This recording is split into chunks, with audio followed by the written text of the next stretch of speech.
तरजीह नहीं देगी। लेकिन 2024 के चुनाव के बाद भी मुझे लगता है कि शिवराज सिंह चौहान को कोई बड़ा पद जो है उस तरीके से जो है मिलता हुआ नज़र नहीं आ सकता है। 200 कार्यकर्ताओं को तोड़कर सीधे तौर पर भारतीय जनता पार्टी में लेकर आ जाते हैं, तो यहाँ पर जाहिर होता है कि शिवराज सिंह चौहान के मुकाबले ज्योतिरादित्य सिंधिया भारतीय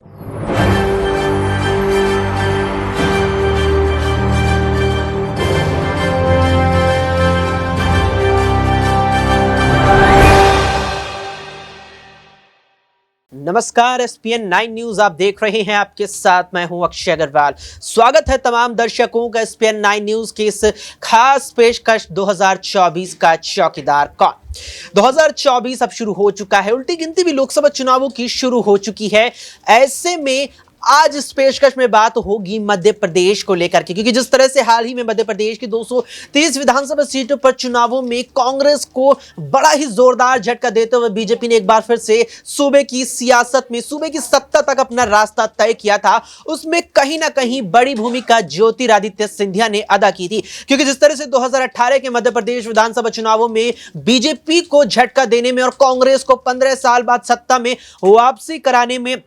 बड़ी भूमिका ज्योतिरादित्य सिंधिया ने निभाई थी, कुछ वैसी ही भूमिका सिंधिया ने यहां भी निभाई। लेकिन जिस तरीके से सिंधिया को 2018 में कांग्रेस ने जीत के बाद मुख्यमंत्री नहीं बनाया था, तो उसके बाद जनवरी फरवरी 2020 में सिंधिया ने जब पार्टी से बगावत की तो अपने साथ 22 विधायक तोड़कर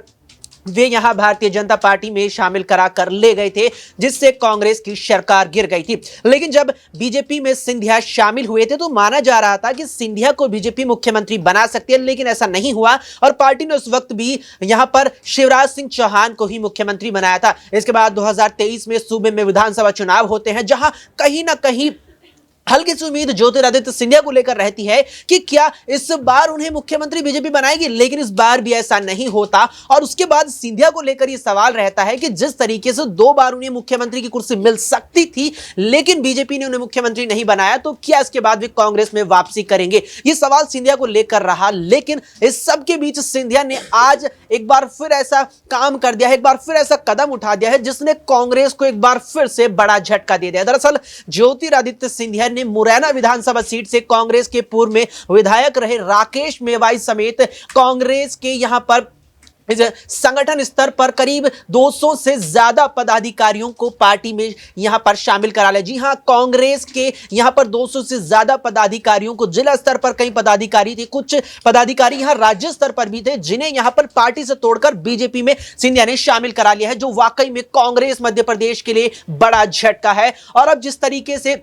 सिंधिया ने यह काम किया है भारतीय जनता पार्टी के लिए, तो इसके बाद सिंधिया को लेकर के कई सवाल हैं जो उठ खड़े हुए हैं और कई ऐसे सवाल हैं जो गहरे हो गए हैं। और इन्हीं सवालों के जवाब न्यूज़ रूम में मौजूद अपने सभी साथियों से लेंगे। सबसे पहले यहां पर हम नाजमीन से सवाल लेंगे। नाजमीन हमारी सहयोगी है।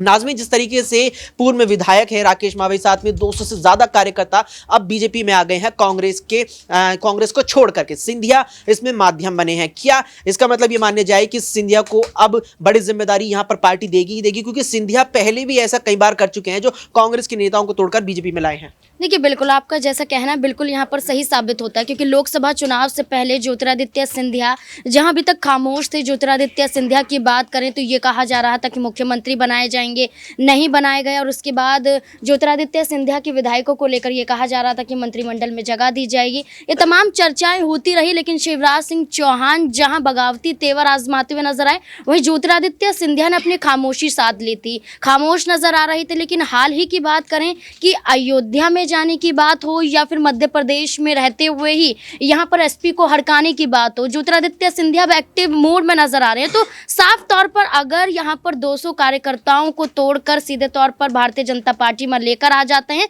तो यहाँ पर जाहिर होता है कि शिवराज सिंह चौहान के मुकाबले ज्योतिरादित्य सिंधिया भारतीय जनता पार्टी में अब ज्यादा अहमियत रखते हैं और लोकसभा चुनाव को देखते हुए बड़ी जिम्मेदारियां उन्हें मिल सकती हैं। बड़ी जिम्मेदारी लोकसभा चुनावों में सिंधिया को मिल सकती है। लेकिन आमतौर पर देखा जाए यहाँ पर कि कहीं ना कहीं ये राजनीति का हिस्सा है कि एक नेता यहाँ पर जो है अपनी विपक्षी पार्टी के विपक्षी दल के यहां नेताओं को तोड़ करके अपनी पार्टी में लिया, पार्टी में शामिल करा लिए। ये कहीं ना कहीं राजनीति का हिस्सा देखने को मिलता है। लेकिन जिस तरह से यहां नाज़मीन का कहना है कि इस सब में सिंधिया लगातार ही सक्रिय नजर आए हैं बीजेपी की ओर से। पहली बार नहीं है जब ज्योतिरादित्य सिंधिया ने कांग्रेस के नेताओं को बीजेपी में शामिल कराया हो। लेकिन यहां पर जो शिवराज सिंह चौहान है, जिस तरीके से उन्हें मुख्यमंत्री की कुर्सी से हटाया गया, फिर दक्षिण भारत के 6 राज्यों की 131 लोकसभा सीटों की जिम्मेदारी सौंपी गई, उसके बाद से यहां शिवराज सिंह चौहान एमपी से दूर नजर आ रही हैं। ऐसे में मेरा सवाल अगला यहां हमारे सहयोगी अबरार से रहेगा कि अबरार, जिस तरीके से शिवराज सिंह चौहान अब कहीं ना कहीं खफा नजर आ रहे हैं, क्योंकि जो बयान उनके आए थे मुख्यमंत्री मनमोहन सिंह यादव को नियुक्त किया गया, उसके बाद एक बार वो कहते नजर आते दिल्ली नहीं जाऊंगा, मांगूंगा नहीं। पुणे में एक कार्यक्रम में शिरकत करते हैं, कहते हैं कि रिजेक्टेड सीएम नहीं हूं मैं। क्या जिस तरीके से ज्योतिरादित्य सिंधिया ने बगावत 2020 में की थी, क्या यहां शिवराज सिंह चौहान वो बगावत कर सकते हैं अगर लोकसभा बीजेपी जीतती है और उसके बाद अगर उन्हें केंद्र में बड़ी जिम्मेदारी नहीं देती तो? देखिए, शिवराज सिंह चौहान या फिर अन्य तमाम बड़े नेताओं की हम बात करें भारतीय जनता पार्टी की, वो इस समय कहीं ना कहीं पार्टी हाईकमान के रहमो करम पर जो है भारत की राजनीति में अपने जो है राजनीतिक रोटियों को सेकते नजर आते हैं। जहाँ तक बात बगावत की है या फिर 2024 में जो होने वाले लोकसभा चुनाव है उनके नतीजों के बाद की बात करें, तो शिवराज सिंह चौहान या फिर अन्य तमाम चेहरों की बात करें, शिवराज सिंह चौहान तो फिर भी एक कह सकते हैं कि उतना बड़ा चेहरा नहीं है। भारतीय जनता पार्टी में जब एक लॉबी काम करना शुरू करती है 2014 के बाद से, गुजरात लॉबी, और फिर उसके बाद जिस ढंग से तमाम बड़े वरिष्ठ नेताओं को साइडलाइन किया जाता है, चाहे वो लाल कृष्ण आडवाणी हो, जो है उमा भारती भी मध्य प्रदेश की मुख्यमंत्री रह चुकी हैं। तो आप सोचिए कि जब इतने बड़े बड़े चेहरे जिन्होंने राम मंदिर के पूरे उस आंदोलन को एक दिशा दी थी, और जिस वजह से ही आज भारतीय जनता पार्टी जो है उस पूरे मुद्दे को लेकर के कहीं ना कहीं अपनी राजनीति को जो है आगे बढ़ाती हुई नजर आ रही है। और अभी भी आने वाले दिनों में अगर देखा जाए तो बीजेपी उसी मुद्दे को लेकर के अब तक जो है चुनाव में बात करती है। 2024 के भी चुनाव में राम मंदिर का ही मुद्दा एक बड़ा जो है विषय रहेगा बीजेपी के लिए। तो मुझे लगता है कि शिवराज सिंह चौहान को लेकर के जो बीजेपी ने फैसला लिया है मुख्यमंत्री नहीं बनाने का, ये कोई चौंकाने वाला फैसला नहीं था, क्योंकि बीजेपी में जब से नरेंद्र मोदी और अमित शाह की जोड़ी काम करना शुरू की, उसके बाद से कई ऐसे बड़े वरिष्ठ चेहरे रहे जिनको जो है मार्गदर्शन में जो है बिठा दिया गया है। और ऐसे में अब शिवराज सिंह चौहान की बारी जाहिर सी बात है कि आनी ही थी। लेकिन देखना ही होगा कि अगर वो उस तरीके से मजबूती से पूरी निष्ठा के साथ जुड़कर अगर पार्टी के साथ काम नहीं कर पाते हैं, जैसा कि उनके कई बयानों से ये जाहिर हुआ है, भले ही वो इस बात का उस तरीके से खुलकर विरोध नहीं कर रहे हों, लेकिन इतनी बात तय है कि शिवराज सिंह चौहान ने जिस तरीके से विधानसभा चुनाव से पहले पार्टी की जीत को सुनिश्चित करने के लिए अलग अलग सीटों पर अपने दमखम को दिखाया था, या फिर लगातार वो जो चुनावी रैलियों को संबोधित कर रहे थे, उससे यही लग रहा था कि शिवराज सिंह चौहान को इतना भरोसा था कि पार्टी उनके अलावा किसी और चेहरे को तरजीह नहीं देगी। लेकिन 2024 के चुनाव के बाद भी मुझे लगता है कि शिवराज सिंह चौहान को कोई बड़ा पद जो है उस तरीके से जो है मिलता हुआ नज़र नहीं आ सकता है। हो सकता है कि बीजेपी उन्हें जो है कह सकते हैं कि राज्यसभा भेज सकती है, या फिर आप कहें कि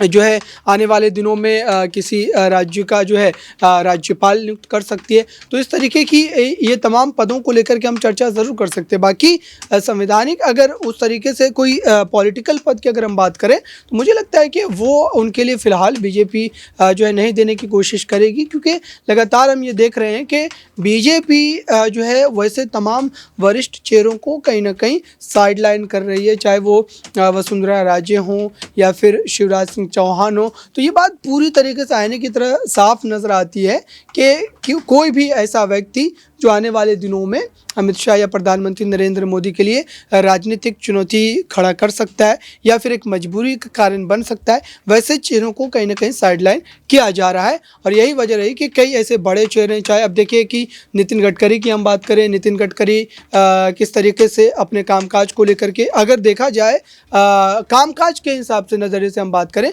तो नितिन गडकरी एक ऐसे चेहरे हैं जो मोदी कैबिनेट के सबसे आप कह सकते हैं कि पावरफुल पावरफुल और कामकाज के लिहाज से नंबर 1 जो है मंत्रालय उनका इस वक्त जो है देखने को मिलता है। और पूरे भारत को एक साथ जोड़ने के लिए जिस तरीके से सड़कों का जाल पूरे देश भर में फैला रहे हैं आप देख रहे हैं, लेकिन उसके बावजूद भी कई ऐसी तस्वीरें, कई ऐसे पक्ष हमने सुने जिससे ऐसा लगता है कि प्रधानमंत्री मोदी और नितिन गडकरी के बीच वो तालमेल जो है अब उस तरीके से बेहतर नज़र नहीं आता जैसा कि पहले नजर आता था। तो अब देखना होगा कि शिवराज सिंह चौहान को लेकर के बीजेपी हाईकमान अपनी जो है जब संसदीय दल की बैठक होगी तो उनको लेकर के क्या फैसले लिए जाते हैं। वाकई में यहाँ पर संसदीय दल की जो अब अगली बैठक बीजेपी की होने वाली है उसमें देखना यहाँ पर बेहद ही दिलचस्प रहने वाला है, अहम रहने वाला है कि शिवराज सिंह चौहान को लेकर पार्टी क्या कुछ फैसला आगे लेती हुई नजर आती है। लेकिन सिंधिया की बात चल रही है, ऐसे में एक आखिरी सवाल मैं यहाँ पर हमारे सहयोगी दिनेश से लेना चाहूंगा कि दिनेश, जिस तरह से 2018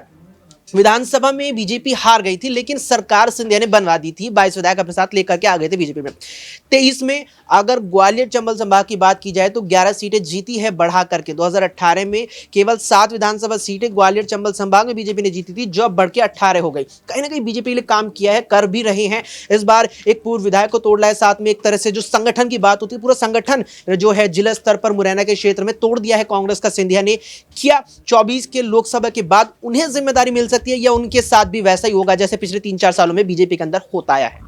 देखिए, यहाँ पर जो स्थिति अभी कांग्रेस पार्टी के लिए मध्य प्रदेश में है वो काफ़ी सुखद नहीं है। और जिस तरीके से केंद्रीय मंत्री रहते हुए ज्योतिरादित्य सिंधिया ने जिस तरीके से कांग्रेस संगठन में बड़ी सेंधमारी की है, इससे नज़र यही आता है कि आगामी चुनाव में ये सक्रिय भूमिका में नजर आने वाले हैं। पिछले कुछ दिनों में देखा कि 4 से 5 बार प्रधानमंत्री नरेंद्र मोदी से मुलाकात कर चुके हैं। तो ऐसे में सिंधिया अपने आप को एक बड़े नेता के तौर पर साबित करना चाहते हैं,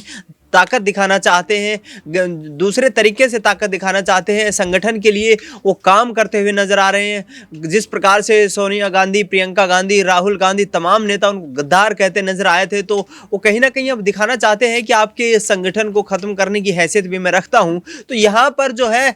जो मुश्किलें हैं वो तो कांग्रेस के लिए बढ़ती नजर आ रही हैं। लेकिन जो नए नवेले प्रदेश अध्यक्ष कांग्रेस ने बनाए हैं जीतू पटवारी, अब यहाँ पर उनकी भी अग्नि परीक्षा होगी, क्योंकि जिस आधार पर सिंधिया ने जो बड़ी सेंधमारी की है यहाँ पर संगठन में, वो वाकई उनको खलने वाली है। और ऐसे में आगामी 2024 के लोकसभा चुनाव जो कि बिल्कुल नजदीक आ चुके हैं, ऐसे में बीजेपी के लिए बड़ी जो है एक ये पॉजिटिव पॉइंट हो सकता है। वाकई में यहाँ पर एक सकारात्मक पहलू भी है भारतीय जनता पार्टी के लिए। तो जो नए नवेले अध्यक्ष कांग्रेस के हैं मध्य प्रदेश में जीतू पटवारी, उनके लिए चुनौती बढ़ गई है और कहीं ना कहीं समस्या भी जीतू पटवारी के लिए बढ़ गई है, क्योंकि जिस तरीके से पूर्व विधायक और साथ में अगर यहाँ बात की जाए